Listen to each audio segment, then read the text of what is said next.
अभी का टॉपिक है गंगा ब्रह्मपुत्र बेसिन के बारे में। नहीं, गंगा ब्रह्मपुत्र बेसिन में पिछले क्लास में हम सब क्या ना कि पढ़ चुके हैं कि गंगा का ट्रिब्यूटरीज कौन है, ब्रह्मपुत्र का ट्रिब्यूटरीज क्या था, दोनों पढ़ लिए थे। चलिए हम सब क्या है ना उसका रिवीजन करवा देते हैं। आखिर कौन कौन सी नदी थी जो दोनों आकर आपस में मिले थे। ठीक है, जैसे देखिए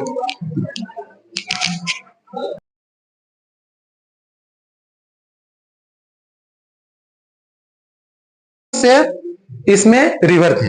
जैसे अगर बात कीजिएगा तो गंगा के ट्रिब्यूटरी से देखते हैं। गंगा के ट्रिब्यूटरी जो है, आप बताइए कि गंगा कहां से निकली हुई है। ठीक है, जैसे आप बताइए गंगा का ओरिजिन कौन से जगह से हुआ है, किस स्टेट से। हिमाचल प्रदेश में उत्तराखंड से, मतलब गंगोत्री ग्लेशियर है वो, मतलब डायरेक्ट हम नहीं कह सकते हैं कि वो गंगोत्री ग्लेशियर से निकला है। मतलब गंगोत्री ग्लेशियर से एक नदी है, गंगोत्री ग्लेशियर से, सीधा बात है कि गंगोत्री ग्लेशियर से निकला हुआ है, उतना डीपली नहीं जाना है। ऐसे पता है कि गंगोत्री ग्लेशियर से निकलती है भागीरथी नदी। ठीक है, भागीरथी नदी जो है, भागीरथी नदी वहां से निकलती है, कहां से, गंगोत्री ग्लेशियर से, और आगे चलकर अलकनंदा में देवप्रयाग से मिल जाती है। ठीक है,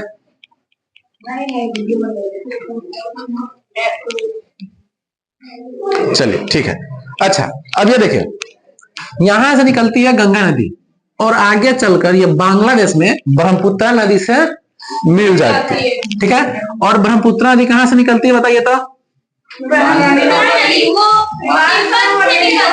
तिब्बत से, तिब्बत के मानसरोवर लेक से निकलती है। आपको पता होना चाहिए कि आज जो अर्थक्वेक हुआ है सुबह में, वह तिब्बत से ही आया था। ठीक है, देखिए क्या हुआ है, यह पूरा का पूरा नेपाल है और नेपाल के यहां से भूकंप स्टार्ट हुआ है, यहां से। ठीक है, और यहां से भूकंप स्टार्ट हुआ, पूरा नेपाल क्रॉस करते हुए बिहार वाले डिस्ट्रिक्ट में हुए हैं। ठीक, इस भूकंप से तिब्बत में 53 लोगों की मौत हो गई है। 53 तिब्बतियंस का मतलब डेथ हो गया है आज सुबह में। अब देखिए मानसरोवर जो लेक है वहां से निकलती है ब्रह्मपुत्र नदी, यहां से, और ऐसे चलते हुए अरुणाचल प्रदेश से एंट्री करती है और बांग्लादेश में जाके गंगा से मिल जाती है। ठीक है, आपको यह भी बताए थे कि ब्रह्मपुत्र नदी का नाम चाइना में यानी तिब्बत में सांगपो है, जिसको टी सांगपो लिखते हैं, लेकिन हम टी साइलेंट होता है, इसे क्या क्या बोलते हैं, उसको हम सांगपो बोलते हैं। सांगपो हो गया तिब्बत में। अगर बात कीजिएगा सिर्फ इंडिविजुअल्स, अगर बात कीजिएगा यहाँ पे अरुणाचल प्रदेश में तो दिहांग बोलते हैं। ठीक है, अगर पूरा ऑल ओवर इंडिया में तो क्या बोलते हैं, ब्रह्मपुत्र नदी बोलते हैं, और अगर बांग्लादेश में एंट्री कर गया तो जमुना बोलते। ठीक है, ये कुल नाम है। अब क्या है ना कि ब्रह्मपुत्र नदी और गंगा नदी का भी ट्रिब्यूटरीज बताए थे, बहुत सारा था। जैसे राम गंगा था, गोमती था, उसके बाद शारदा नदी था, घाघरा था, गंडक, कोसी, महानंदा। ठीक है, जिसमें से दो नदी का नाम दो दो था। जैसे शारदा का नाम काली नदी था, सरयू नदी था घाघरा का। ठीक है, अब देखिए नीचे से बताए थे इंडिया गंगा का मेन हेल्पिंग रिवर यमुना, जो प्रयागराज इलाहाबाद में जाकर गंगा से मिलती है।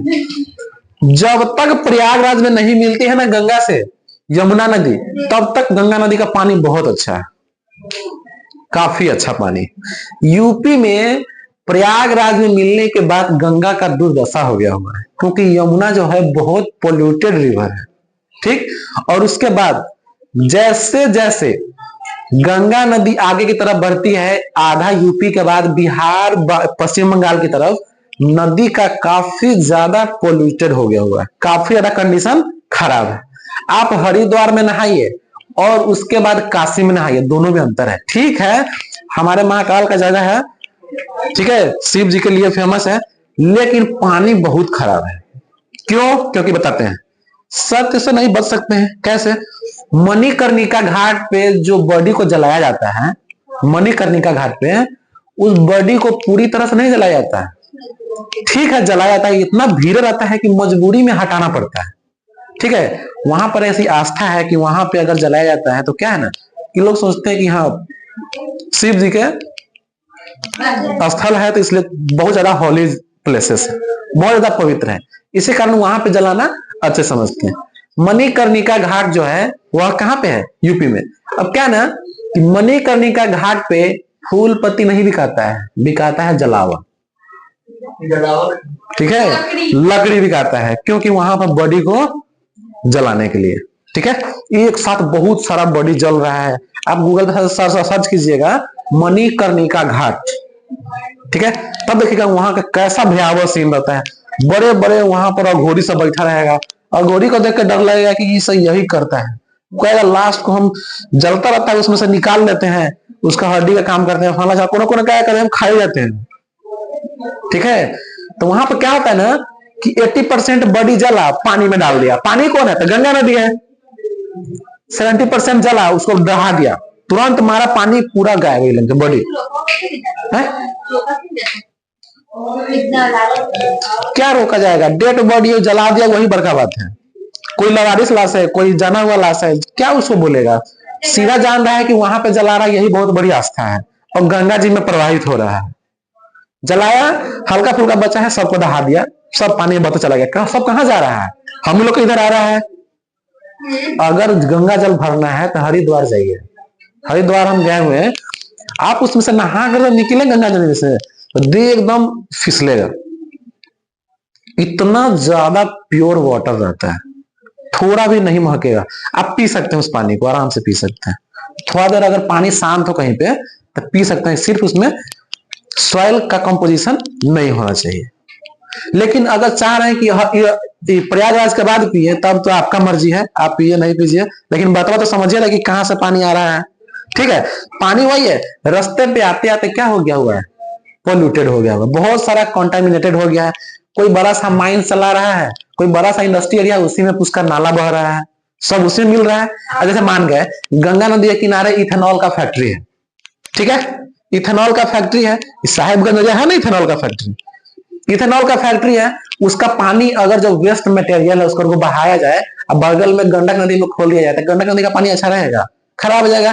बगल में शुगर इंडस्ट्री रहेगा, पता है शुगर इंडस्ट्री में शुगर केन को धोने के लिए, आप सोचिए कि शुगर केन जो होता है ईख, उसको पेरते हैं ना, तो उसमें से ना ब्राउन ब्राउन रस निकलता है। ठीक है, ब्राउन ब्राउन रस निकलने के बाद उसके बाद उसको छाना जाता है, उसको बनाया जाता है, पल्वराइजेशन मेथड किया जाता है, उसके बाद उसे हीटिंग किया जाता है, तब जाके वो चीनी बनता है। चीनी कितना व्हाइट रहता है, आखिर बताइए, इतने वेस्ट मटेरियल को धोने के लिए पानी का यूज करता है, पुनः उसी पानी को न उसी रिवर में छोड़ देता है, थोड़ा आगे चल के वो पानी आगे चला जाता है, और जहां जहां वह पानी जाता है बहुत ज्यादा वास करता है। क्योंकि मेरे घर के बगल में है शुगर इंडस्ट्री, तो हमें पता है, हमारे मम्मी लोग को बहुत डिस्टर्ब होता है। कब? तो उसको नदी से ऐसे कोई मतलब नहीं है, एक ही समय मतलब होता है छठ पूजा में। छठ पूजा में बोले कि सो साड़ी पहन के गया ना, उस साड़ी इतना महकता रहता है, क्योंकि पानी में खड़ा रहना पड़ता होगा, अगर पर्दा हो जाती, पढ़ना रहती है, ऐसे खड़ा रहती है क्या, सुबह में 3 घंटा, शाम में 1-1.5 घंटा पानी में खड़ा है, एकदम महक रहा है पानी। क्यों? क्योंकि शुगर इंडस्ट्री वाला पानी इधर बह रहा है।